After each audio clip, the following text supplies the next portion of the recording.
रहमतुल्लाहि व बरकातहू। गुज़िश्ता 3 साल से बीदर में शाहीन में यूपीएससी में सक्सेसफुल नौजवान आ रहे हैं, उनका हम इस्तकबाल कर रहे हैं। आज ये खुशियाँ हमारे लिए दोबाला हो जाती हैं। आज जो मेहमान हैं उनकी खुसूसियात हैं वो ये कि ये हाफिज़ भी हैं, डॉक्टर भी हैं और यूपीएससी में 162 रैंक लाए हैं और पूरे हिंदुस्तान में खुशियों की लहर दौड़ गई थी। लोग जो है हुफ़ाज़ के ताल्लुक़ से सोचना शुरू कर दिए और मुझे बता रहे थे कि हाफिज़ भी हैं और डॉक्टर भी हैं और यूपीएससी सक्सेसफुल हैं, तो उनको बीदर बुलाइए और बीदर में ज़ेर तालीम हुफ़ाज़ 400-500 हुफ़ाज़ जो AICU के थ्रू 10th 11th 12th करके प्रोफेशनल कोर्सेज़ के लिए तैयार हो रहे हैं, उनके लिए मोटिवेशन का ज़रिया बनेगा। इनकी रहनुमाई के लिए, इनकी हिम्मत अफ़ज़ाई के लिए वो आएँ और एड्रेस करें। अस्सलामु अलैकुम वरहमतुल्लाह। मुझे बेहद खुशी हो रही है बीदर की इस मुक़द्दस सरज़मीन पर आपके सामने आकर आपको मुखातिब करते हुए। सबसे पहले तो मैं अब्दुल क़दीर साहब का तहे दिल से शुक्रिया अदा करता हूँ कि उन्होंने मुझे मदऊ किया और इस प्रोग्राम को ऑर्गेनाइज़ किया। मैंने जो सुना है कि एक छोटे से कमरे से जो इदारा शुरू हुआ था, आज उसके पर इतने फैल चुके हैं कि सैकड़ों लोग का ये सबब रहनुमा बन चुका है। मैं दाद देता हूँ हर उस शख्स की जिसकी मेहनत इसके पीछे लगी हुई है और इल्म की जो शमा यहाँ से जली है उसकी रोशनी दूर दूर तक फैल चुकी है और सैकड़ों नौजवानों की रहबरी, तरबियत और उनकी सही और गलत की समझ का सबब बनी है। इल्म का ये मकाम और ये मर्तबा है और आपके पास मैं आज इल्म का ही पैगाम लेकर आया हूँ। All of you have taken the first step. The first step is to decide कि आपको आपकी जिंदगी में कामयाबी हासिल करना है। Only when you aim for the stars, you'll at least soar in the clouds. It is only when you decide and aim and set a big goal that there is a possibility of achieving it. If you don't even decide, if you don't even make up your mind to set a high goal, do you think you even leave the possibility of that happening? So I want all of you today to decide the biggest thing you can imagine and aim for that in life. बचपन से ही पढ़ाई के अलावा extra curricular activities, को curricular activities में मेरे वालिदैन मुझे बहुत ज़्यादा हौसला अफजाई करते थे, इंकरेज करते थे कि आप बेटा सिर्फ पढ़ाई में नहीं, पढ़ाई के अलावा हर चीज़ में आपको रहना है। कभी कभार जब हमारा नज़रिया ही छोटा हो जाता है, जब हमारी नज़रें ही टनल विजन में छुपी जाती हैं, तो हम ये उम्मीद भी नहीं कर सकते कि हम इतनी आगे जाएंगे। और आपके सामने मैं ये खुली एक बात कहूँ तो मुझे भी अंदाज़ा नहीं था कि आज मुझे ये कामयाबी हासिल होगी।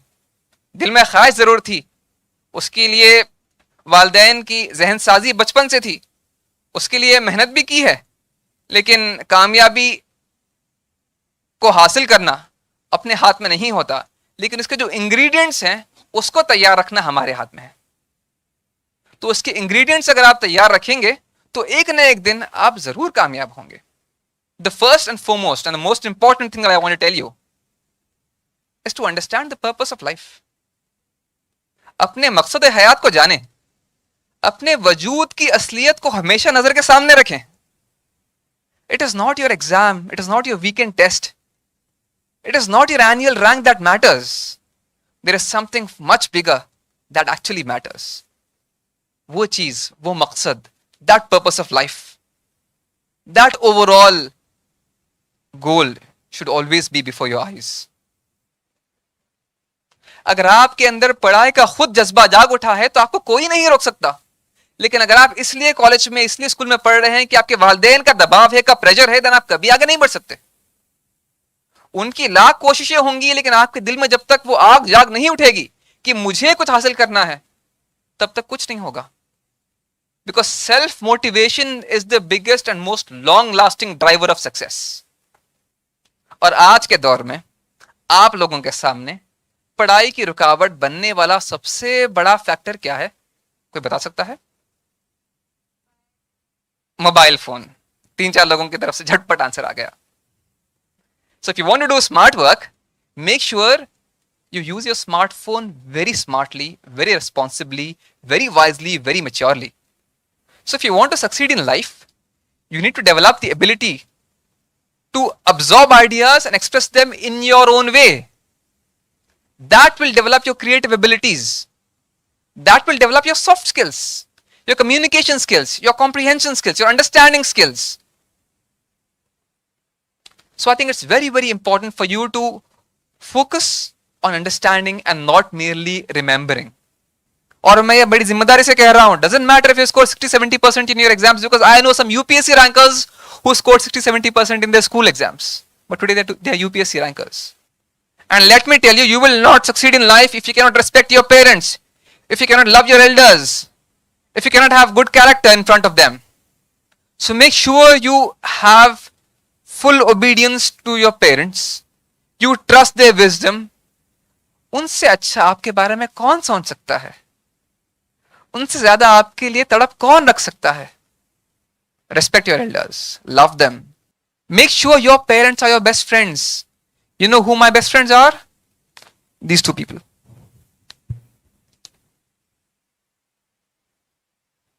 I can stand confidently before you today and tell कि यूपीएससी एग्जाम के लिए मुझे उतनी मेहनत करनी नहीं पड़ी, क्योंकि मेरी मेहनत तो शुरू हुई थी एक अरसा पहले. वालिदैन के लिए मेरा पैगाम यह है कि अगर आप चाहते हैं कि आपका बच्चा बहुत ही आगे जाए, तो आप बहुत जल्दी शुरू करिए अपनी मेहनत उन पर. Make sure you participate in every intra school event. आपके पास स्कूल में इंटर क्लास, इंट्रा क्लास जो भी इवेंट्स हो रहे हैं उसमें हिस्सा लीजिए, क्योंकि एक्स्ट्रा करिकुलर एक्टिविटीज, को curricular activities make you stand out of the crowd. मेरे नाना मुझे बचपन से ही सिखाया करते थे कि कुछ किए जाओ लेके नाम खुदा, कुछ किए जाओ लेके नाम खुदा, कुछ ना करना बड़ी खराबी है. कामयाबी कोई और चीज नहीं, काम करना ही कामयाबी है. Keep participating. यहां इस इदारे का नाम शाहीन है और इस शाहीन के परों के नीचे कई नौजवान परवाज कर रहे हैं, लेकिन इस परवाज को ऊंचाइयों तक पहुंचाने में सबसे बड़ा रोल वालिदैन आपका होता है. अगर आप चाहते हैं कि आपका बच्चा कामयाब हो, तो बच्चे की मेहनत से 10 गुना 100 गुना ज्यादा मेहनत आपको करनी होती है. इस एग्जाम के लिए मैंने 1.5-2 साल मेहनत की होगी, लेकिन इसके पीछे 25 साल की मेहनत मेरे वालिदैन की है. आपका तवज्जो देना बच्चों पर, और खास तौर पे आज के दौर में मैं कहता हूं कि parenting has become one of the biggest challenges. आज के पुरफितन दौर में जिस तरह आप आपकी रोजी रोटी के लिए, 3 वक्त के खाने के लिए, कमाई के लिए फोकस करते हैं, मेहनत करते हैं, उसी तरह की मेहनत मखसूस अंदाज से खास तौर पर वक्त निकाल के बच्चों की तालीम और तरबियत पर करनी चाहिए. हर इंसान में, हर बच्चे में बहुत सी खूबियां अता की गई हैं, बहुत सी सलाहियतें होती हैं. उन सलाहियतों को पहचानना, उनको जानना, उसको उभारना और निखारना, यह जिम्मेदारी होती है वालिदैन की. अजाइम जिनके पुख्ता हो, यकीन जिनका खुदा पर हो. अजाइम जिनके पुख्ता हो, यकीन जिनका खुदा पर हो, तला तुम खैस तूफान से वो घबराया नहीं करते. मैं चाहता हूं कि मेरे इस बातचीत का यही असर हो कि आप जाने कि यूपीएससी भी कुछ चीज होती है, यूनियन पब्लिक सर्विस कमीशन. ये कमीशन एक ऑर्गेनाइजेशन है जो कई एग्जाम्स कंडक्ट करती है, जिसमें एक अहम एग्जाम है CSE, सिविल सर्विसेज एग्जामिनेशन, जिसके तहत IAS, IPS, Indian administrative service, IPS police service, IFS foreign service, IRS revenue service, customs and income tax, Indian trade service, Indian information service, Indian corporate law service, Indian postal service, Indian railway management service, Delhi Pondicherry के police service, Delhi Pondicherry के civil service, army state service. आपने कभी सुना है इनका नाम? ये सारे सर्विसेज का रिक्रूटमेंट इसी एग्जाम से होता है. मैं चाहता हूं कि आप इसके बारे में जानकारी तो कम से कम हासिल करें, और मैं जानता हूं कि आप सब भी ये जरूर चाहते हैं कि आप मुल्क की तरक्की का अहम रुकन बने, और मुल्क की तरक्की का, नेशनल प्रोग्रेस का अगर आपको एक अहम हिस्सा बनना है, तो उसके लिए best platform is the Indian administrative service, is the Indian police service, is the Indian foreign service. लेकिन हर किसी पर यह जिम्मेदारी जरूर बनती है बतौर जिम्मेदार शहरी